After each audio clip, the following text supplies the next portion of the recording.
Hola bandidos, ¿cómo estamos? Welcome to Mel's Magic. I'm Magic Mel, and this is my spirit guide. Welcome to episode 13 of season 6. I thought we'd do a little post full moon in Scorpio update read because I'm vibing it. The energy is high, and when inspiration strikes, I hit record. Voila. Welcome! If you're new here, you're probably wondering what's Mel's Magic Official all about. Well, I'm Magic Mel. I'm the software update version of my former self, which was Melanie Gritzka del Villar, a very serious visual artist, who then had a serious breakdown in 2019 and had to reconstruct herself, reconnect with herself, and reconnect with the divinity within. So voila, this is version B, operating system called Mel's Magic that you're seeing here. So welcome. And here on my channel, my intention is to use my voice, to share my experiences, to read some cards for you, to make you smile, to bring in some sassy, cool, sexy, sensual, and fun and truthful energy, like that painting back there is mine. And yeah, share some wisdom, connect with you, create community, and who knows what will come from here. Collaborations, inspirations, all welcome. No, but seriously, I'm a tarot reader. I do energy readings. I'm a joy coach because joy, one of the supreme upper frequencies, is so essential. It's one of the frequencies that attracts miracles. It's one of your essential frequencies, i.e., it's a frequency that lies at our core. It's one of our home base frequencies, and one that is our birthright. So I'm here to help you reconnect with your joy via my coaching skills. So if you want one-on-one coaching, email me. I've got my email in the message box, comments box, description box below. Voila. What else does Magic Mel do? I'm a painter. I'm an entertainer. I'm going to be hosting spiritual and healing retreats at Casa Lili. This is my turf here, my family home. So I'm taking my time with it. As you know, like I've cleared my space. I'm regrouping, time out, hangman, back to base kind of mode at the moment, and just seeing what inspired action is to be revealed from within rather than coming from my mind, which always tells me go, go, go nonstop, old capitalist programming. I'm dismantling all that stuff and I'm coming back to my truth. Voila. So truth is a big word, and I'm not claiming to know the truth, but I claim and I own and I embody my truth. And that is enough. If all of us were doing that, damn, we're a pretty healthy place. But we're working on it. You're working on it too, no? Are you reconnecting with your true voice, with your true feelings, with what your intuition is telling you, not just your mind?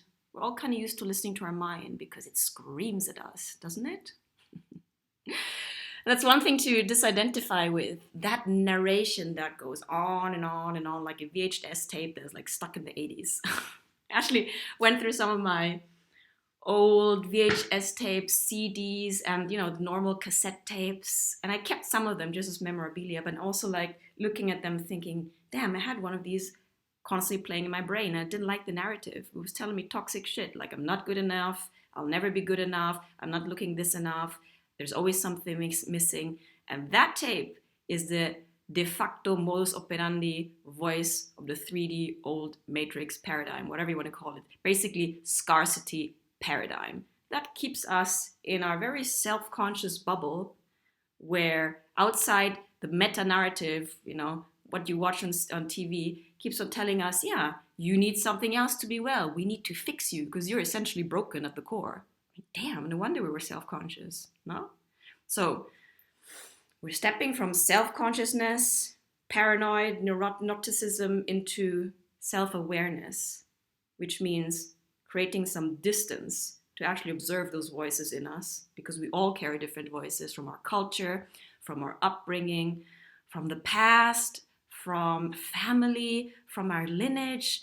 I mean, we're bombarded with stuff constantly. So to discern those voices, we need to create some distance. And self-awareness means precisely that: spaciousness, distance, and allowance. Actually, not escaping our own voices either. Example, the voice of our fear, but being there to witness them. like an operating democracy rather than a radical, what do you call it, stuff, dictatorship, where one voice is kind of hijacking everyone else. No, my practice is I create awareness, I create some space, and whatever voice comes up, especially the voice of fear, I invite them for a cup of tea, say, here's your biscuit, here's your mic, you got 5 minutes to tell me what you're on about, and then you pass the mic. And then I can sit back and process what you're saying. But you're not going to be like whinging and whining, complaining, and telling me your old story that's been playing since the 80s or beyond that, and not let anyone else speak. That's how you got to treat your fear. Let it speak, but pass the mic, because there are other voices in you, like the divine, benign voice, the voice of your higher self that actually is trying to, cajole you or slightly guide you in another direction, where fear says, no, don't go. We want to be safe. We want to, stay here. At least we know we're safe because we're repeating the same thing. It's boring, but at least we're stuck and safe. And your higher self is like, dude, aren't we done with that? Don't you want to discover who you really are? What your true potential is? Don't you want to live out your gifts and share them with the world? Come out of the shadow. Step into the light. It's okay. You're safe in the limelight. Because at the end of the day, we're all one. So even those people who are like potentially rejecting you, it's just you. If you really think about it. Have you thought about that? If the big oneness is all split into like 9 billion different avatars, we're all avatars in this video game, then you're essentially always talking to you. It's kind of crazy to get your head around that. In any case, what I'm saying is, here at Mel's Magic Official, we create some tolerance, some allowance, some spaciousness, some joy, some fun, some wit, some humor, and we're imparting some knowledge also. I always encourage you to use your discernment to take a look at what I'm saying and to check in with yourself. Okay, is what Magic Mel actually, what she's saying resonating with me? Does it resonate like some truth? Does it feel like something I would like to investigate at least? If yes, cool. If not, also cool. I'm not coercing anyone to be here. But I do know that I have something to say. I trust in my voice. I trust in my voice and what I have to share because I'm connected to myself. And I know that self is connected with, the divine, whatever name you want to give it. We have so many names for this higher power. And being connected with this higher power gives me a certain confidence, trust, because I know I'm not doing it anymore on my own. Another big factor or characteristic of the 3D matrix is that we think we're all alone. And I know that feeling. It's terrible. The sense of isolation, of separation, which is what the 3D also wants to, the matrix wants to keep us in, thinking that we're all separate, suffering on our own. It's like a huge club of lonely people. It's kind of insane now in this age of connectivity. Lost my train of thought there. Oh, by the way, do you like my outfit? I came from a burlesque dance class, which was, I think I've discovered my alter ego in there, like Betty Boo. I kid you not. It was amazing. I want to do some Broadway show with this, fun 40s, slapper style, tap dancing kind of style. I love it. Another thing here, I encourage you to trust your discernment, your truth barometer. Even if I trigger you, good, because it means that don't reject your triggers. They're actually an invitation for you to look at, to see like, oh, why did that hurt me, what she said? Or why is that doesn't quite fit with me? Be curious, be inquisitive, investigate. What is this feeling? Follow the golden thread to your own deep-seated truth and beliefs. Because our core beliefs are buried under all these triggers.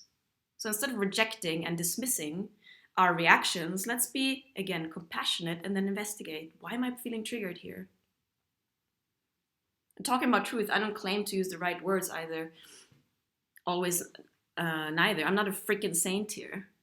I have my shadows. Absolutely. But I don't reject them or hide them. So I'm quite open with that. Because if we reject our shadow, we get into treacherous territory. If we think we're only good, like toxic positivity, and then you deny that you're actually a human being who has a whole range of voices and a whole range of aspects in ourselves, it's wiser to say, hey, yes, I hear the devil in me. I hear the shadows in me, but I make room for them. I don't reject them and then project them into the world, denying that I actually have those aspects. So that actually makes me a more compassionate being, a more aware being. Because I don't claim to be a freaking saint. I don't claim to know it all. And I don't claim to be 360 degrees aware of myself. That's another thing. That can only happen in relation to others. Oh gosh, guys, why is there's something in my eye? I don't wear masks here, but I wear mascara sometimes because I'm not into makeup so much, mainly because I don't know how to put it on. Girls, help me. But this mascara, it's actually quite funny because it's called Sky High. You know, sky's the limit. And it was given to me by an Airbnb, wonderful group of girls, Airbnb guests we had last year. And I was like commenting on their mascara and they went and bought me one. Isn't that cute? So I'm wearing some mascara for you today. Voila. We gotta claim our femininity and sensuality in general. Because you know what? Another thing we keep on rejecting is that we're sensual beings. What does sensuality mean? It means connecting and being present with all of our senses. It doesn't necessarily mean sexuality and eroticism. That's a different degree of it. But sensuality can be as simple as really being present with your cup of coffee and relishing the olor, the gusto of the café, the way it tastes. So really savor it. That is sensuality. It's to be sensitive to the breeze that caresses your skin as you walk along the beach in the night sky. That is sensuality. And isn't that something we all crave in this world that tries to numb us and overstimulate us and distract us? At the same time, though, I get it that we're scared to be too present and sensitive. For example, me as an HSP, highly sensitive person, I'm often scared to feel too much, to be overwhelmed by emotions and sensations. So I'd rather numb myself out. I admit it. But it's not the way. Because the flip side of being very sensitive, it also gives you access to so much sensual information, to so many different sensations that maybe other people are not able to access because they have a narrower bandwidth. So for us HSPs, it's a double-edged sword. We got to navigate that. Not get overwhelmed and swamped by the emotions and sensations, but also allow us to really be present and connect with the beauty and all of the information and stimulation that the senses provide us. Huh? I'm free-flowing here, guys. Should we pull some cards? My idea today was to use a very special deck. And this is a very personal deck because I don't think I've ever used it in one of my videos. It's my Egyptian tarot deck because I have a special connection with the Egyptian gods and they're powerful. You know, we're so much more powerful than we give ourselves credit for. I feel sometimes we're even scared of our own power because with power comes responsibility, accountability. Us human beings, we're meant to be the guardians, the stewards of this planet. And look what we're doing. I don't want to go into that topic, just watch the news, just see what's happening to nature and to us human beings. We're completely misusing our free will. But my point was that you can connect to the gods, the angels, the guides as well, because you are a human being. It requires sensitivity and I guess a certain baseline, perhaps, correct me if I'm wrong, baseline of high frequency to access that, because it's all about frequency levels, no? The amount of information we can connect to. The angelic realm is kind of up there, Seraphim, and I still need to study the Kabbalah, but it's all accessible. And those angels are not more powerful than we are. To the contrary, they are at our service. Ask for help, and they're there to help you. Of course, you gotta have good intentions. I don't know about having like evil intentions. That probably doesn't work. I don't know. I'm not working for the evil forces. I'm here kind of a light transmitter. Although I invite my shadow in. I don't reject my shadow, as I said. In any case, the Egyptian gods, super fascinating. I think in another lifetime I'll study Egyptology. Bon, should we pull a card with this very special deck and base the rest of this episode on that? Because I could go on and on. I can go in all directions, guys. And open one door is like 10 more doors I can go walk into. Hey, and this is Owl as a Mexican necklace. I bought it from a beautiful friend from Mexico here. Her name is Sol, Sun, from Sonora. She makes this beautiful jewelry. Voila. So let's do this. Connecting with my Asga team. Remember Asga? If not, check out my last episode, episode 11. Guys, come on, it's my new acronym for angels, spirit guides, and ancestors. We gotta make it efficient here. Mel's Magic official. Vamos. Dear Asga team, but also connecting especially to the Egyptian gods. And their names are very holy for me, so I'm going to say it internally. What message, what energy are we asked to embody next? This is a very specific question I always ask these cards. What energy are we asked to step in next as we embark on the next step of our evolution? Thank you. Because you know what, guys? Whether you like it or not, whether you go with the flow or resist it, the universe is evolving constantly. Change is a constant, no? Suffering happens when we don't catch up with our expansion, when we don't allow our expansion, or when we're too attached to our desires also. It's a beautiful video I watched yesterday from Teal Swan. If you don't know her, highly recommend her. Idol for me. Ooh, there came a card. I'm going to put out my incense. 1 second, it's too strong. I'm getting like a bit high here. Incense fumes. I'm picking up the card. All right. The card is the Queen of Wands. No, the Queen of Wands is the Queen of Passion. Auf Deutsch, Leidenschaft, Passion. Passion, and in all senses, i.e., if you're passionate about something, if you believe in something, then you're passionate. It doesn't have to be in the romantic way, but I guess, passionate people are probably also romantically passionate. But for me, this card really speaks to embodying our true heart's desire, claiming our passion. What do you believe in? What do you stand for?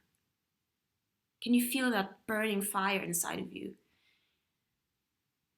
It's a beautiful feeling, when we really stand for something. For example, me and my sacred economy movement, the alchemists, I really believe in that. I have a fire burning in me, wanting to communicate about it, wanting to, have other people participate, wanting to share and receive and share in that movement. Because I really believe that we can do better. I imagine, like John Lennon said, I imagine a different world. And it's not just me, I'm not saying it's me only, but I'm one of the people. One of this new wave of people who are saying basta la pasta with this 3D matrix BS. Let's reclaim our power, our sovereignty, our individuality, our connection with ourself, and the connection with the divine. And we're not supposed to do this on our own. We're supposed to hold each other's hands because we're relational beings. We need community and relationships. Although it's probably the one aspect of your life that traumatizes you the most, isn't it? Aren't we all traumatized from our family relationships? Damn. I mean, those of you who grew up in a functional household, I salute you, lucky you. Most of us didn't, and we're working ourselves out of that trauma, out of those survival instincts, and out of that low frequency that keeps us stuck, basically, in this notion of not being good enough. At some point in your healing journey, you gotta reach out to other people and collaborate with other people. That's my personal Queen of Wands here. I have that passion for the alchemists, for sacred economy, because I know it's the new next way forward. And there's a lot of us who's already doing it. It's not even a utopia anymore. So the question is, what do you stand for?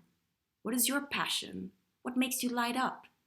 What ignites your soul? What sets your soul on fire? Is it poetry? Is it gardening? Is it fixing cars? It doesn't matter. What matters is that personal connection that you have with whatever lights you up from the inside. That makes your eyes shine. That makes you forget about time. That makes you surrender in a state of flow. Something you can lose yourself literally lose your ego in because you're so present and so devoted and so attentive when you're doing it. Could be anything. And those passions can even evolve. I mean, at the moment, I lost my passion for painting is a little bit on the back burner because I'm totally immersed in my passion for dancing, for example. We're not fixed entities. We're dynamic forces. We're supposed to embody different aspects in one lifetime to really unfold and experiment and find out and investigate who you are. Know thyself. Gnostic saying, no? Know thyself. Who are you? Beyond the story of your family and your job and your... Who are you really? Have you ever asked yourself that? The Queen of Wands asks us to go inside and really connect with that burning passion. Because you know what? When you see someone passionate, it excites you. It's a kind of... Not, what's the word? Infectious? Sounds a bit weird. But you know what I mean? Contagious. There you go. It's a contagious energy. Because again, because we're relational beings, we can actually transmit the energy. Like the energy you put out, you project into the world, it comes back reflected at you. So we can actually ignite other people by being ignited ourselves. Passion is contagious. Joy, curiosity, happiness is contagious. Not just the downer stuff, Fear is damn contagious. I mean, look at the world. Everyone's drowning in fear. Queen of Wands asks us, oi, snap out of it. Time is short. Time is precious. That's another thing we kind of forget. Yes, we are eternal beings, absolutely. Journey doesn't end when we transition from this body. But this life is right here and right now. And how often do we procrastinate on our dreams? I'm not immune to that. I procrastinate on like a bunch load of stuff all the time.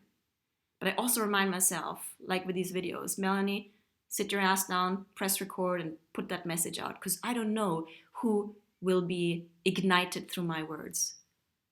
Who might be inspired precisely with my words. Because I have a distinct keynote. I have a specific voice. That's not for everyone, but it's for someone out there. So I believe in my own personal Queen of Wands. She is the passion inside of me. I can put so many words. Shakti, the goddess Shakti, Kali, this kind of energies and goddesses we can really embody, and they are powerful. They're transmutive, transformative. So again, the Queen of Wands is asking you, what are you really passionate about? Are you living out your passion? Do you trust your passion? Do you make room for your passion? Do you connect with your passion? Do you feel worthy to actually follow your passion? Joseph Campbell said, follow your bliss. Same thing. Follow what lights you up. The rest will follow. Doors will open that you didn't even see before because we need to take the first step in the direction of our passion first. Then the universe comes and catches us. Yeah? But we're like trying to dip our toe without moving, and that's not enough. You got to take that step into the smoke screen, into, what do you call that? Tiniebla. Nebel auf Deutsch. How do you say that in English? The fog. You might not see what the next 10 steps are, but you're just required to take the one first step and another world will open with you. Because taking the next step is opening up a different timeline.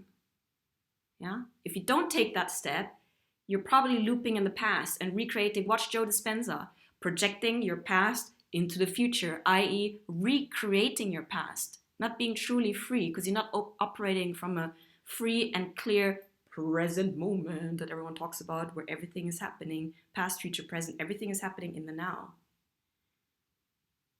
If we don't have a vision, a clear vision of the future, if we cannot feel ourselves into that, if we cannot visualize that future, i.e. if we're not manifesting that future, we will, by default, be recreating the past, because that is how the brain works. Beautiful machine. But we got to tame that beast. Yeah? So how are you using your imagination? How are you connecting to your passions? How does passion even feel? We need to embody things also, not just on a conceptual, intellectual level. That is not enough. Knowledge is not enough. Wisdom is embodied knowledge. It's practical knowledge put to use. It's knowledge that we've tested through experience and gathered feedback from. That's what wisdom is. Woo! Going off on a tangent. I'm telling you, I told you I'm rolling. Let's check in, talking about the goddesses. Let's check in with the Divine Feminine deck. And I had a quick conversation yesterday with one of my fellow coaches, and she's... oh gosh, I'm sorry if I get the words wrong, but I think, yeah, she's bisexual.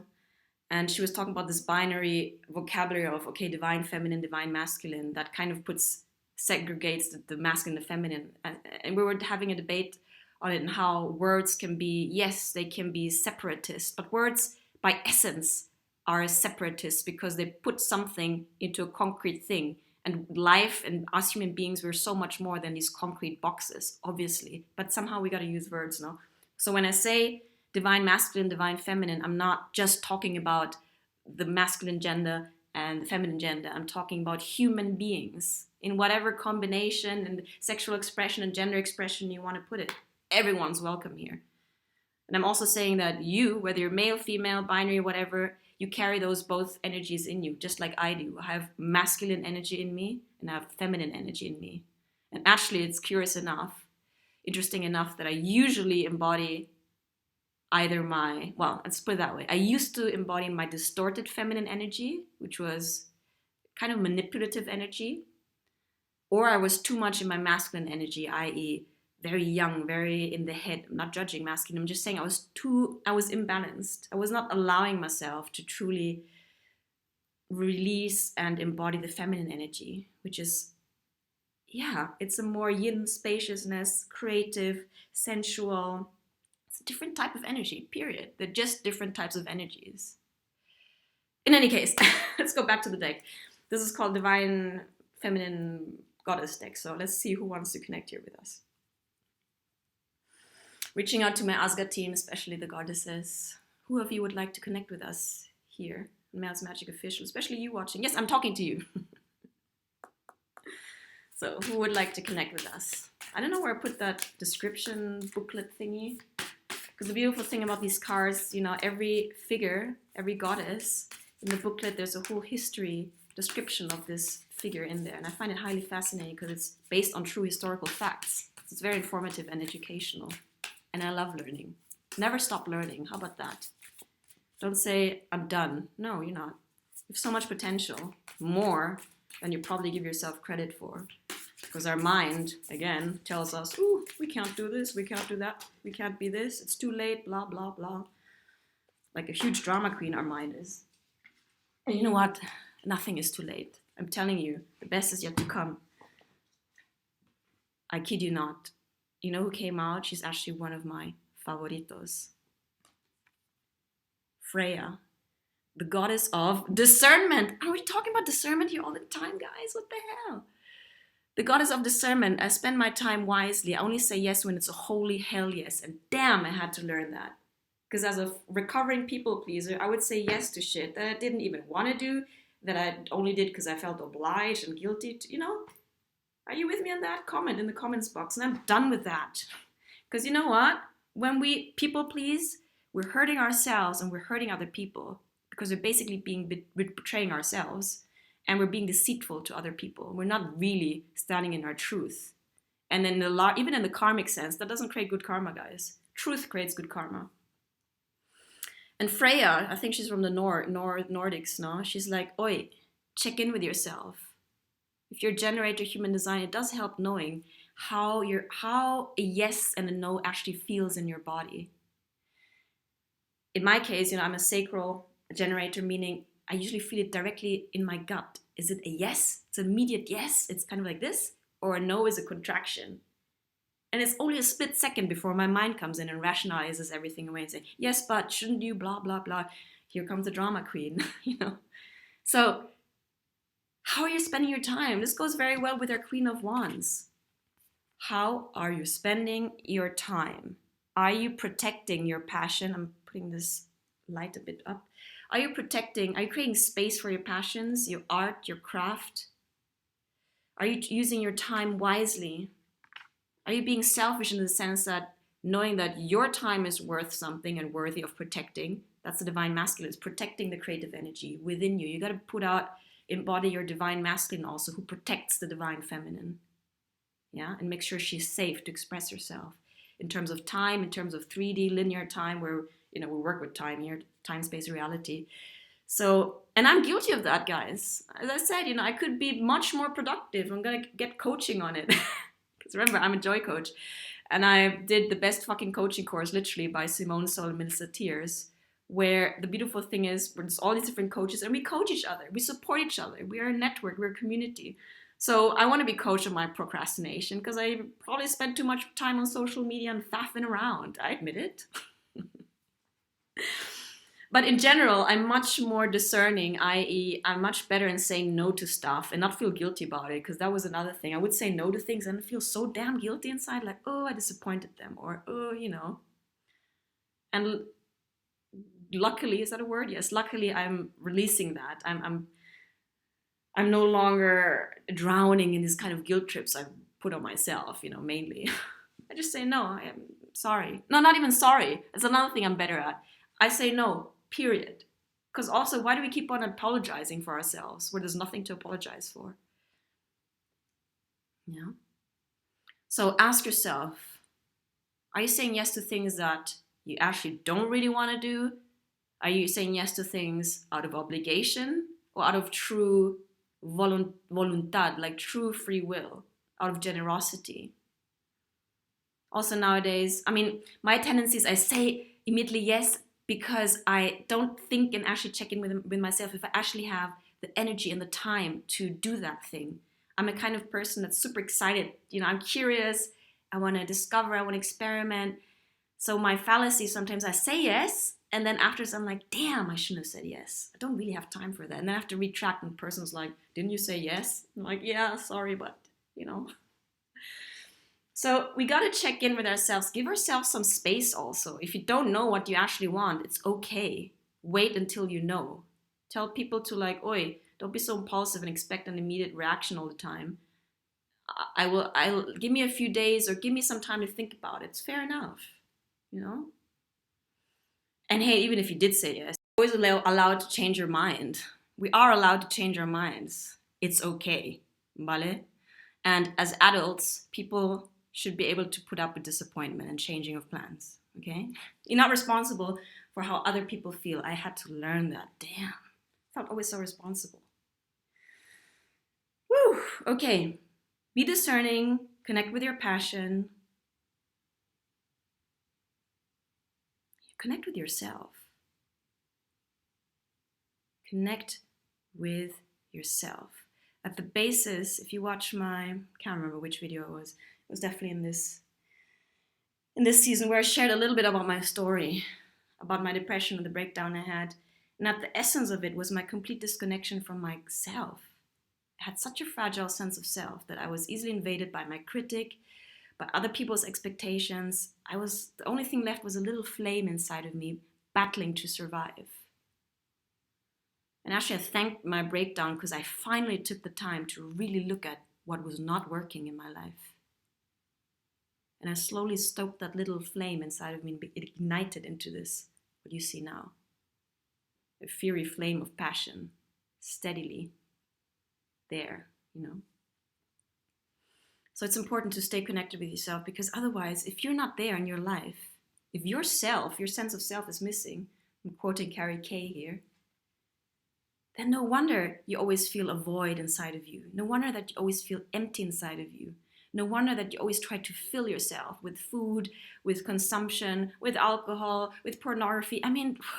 We've got a banquet buffet full of distractions and substances we can overdose on in order to fill that chronic void that nothing else can fill but your own sense of self-love and the connection with divine. My solar plexus was a black hole that was actually sucking energy from me. I had to heal that chakra. Now it's a sun again. It's solid. I have my willpower back, my sense of self. So the depression that's going on in the world, a lot of it has to do with a loss of the self.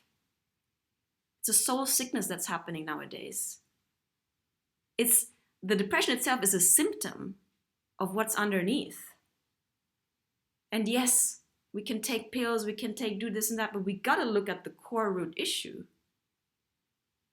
In the book that I'm reading, Charles Eisenstein, he was even saying, we can totally restore the planet to a utopian, healthy, functioning ecosystem. Wouldn't that be amazing? But if we're still fucked up inside, if we're not healed inside, we will recreate the depletion out there, because guess what? The outer is a reflection of our inner state. Everything that's happening out there is a projection of our own shadow. Our disempowerment, our rejection of our own personal accountability and power, our rejection of our pain, all of that needs to be looked at. As long as we don't look at it and transmute it and heal it and accept it and integrate it, we will reject it and project it outwards. If you want to know more about that, look at Jungian psychology. I'm not making stuff up here. Yeah? So the essence, and I always keep on pushing this topic here, is reconnect with yourself. Go and meet your own pain. What you think is a monster in there is probably a younger version of you that's asking for your attention and love and reconciliation, your inner child. Once we accept, the next step is to forgive. The next step is to heal. But we gotta go through the process and not keep on distracting and biting our own tail and running away from our own shadow that's literally just following us. There's no escaping, guys. So here at Mel's Magic Official, it's another stance. Discernment, reconnecting with yourself, empowering yourself, reconnecting with your voice, because you have a voice just like I do. You have something to say. You have a story. You have experiences. You have insights that nobody else has, because you're looking at this reality from a very unique standpoint that is unique to you. Bon, malditos. I need to paste this video together because I had a technical glitch. And let's leave it at that. How's that? Give me some comments. I'd love to see you here. If you want one-on-one coaching with Magic Mel, I am here. Email me. I'm a certified coach, although I don't really believe in certifications anymore. I used to. I'm ready to burn all of these diplomas and everything, because that was an aspect of me that was outsourcing, looking for accolades to kind of fill the void I had inside and say, hey, look me, I'm worthy. Look at my certificates, my diplomas, my masters, whatever. But I have trained with Melissa Tiers and Simone Sol. If you don't know who they are, look them up. I mean, they're like top tier. Melissa Tiers, top tier, literally.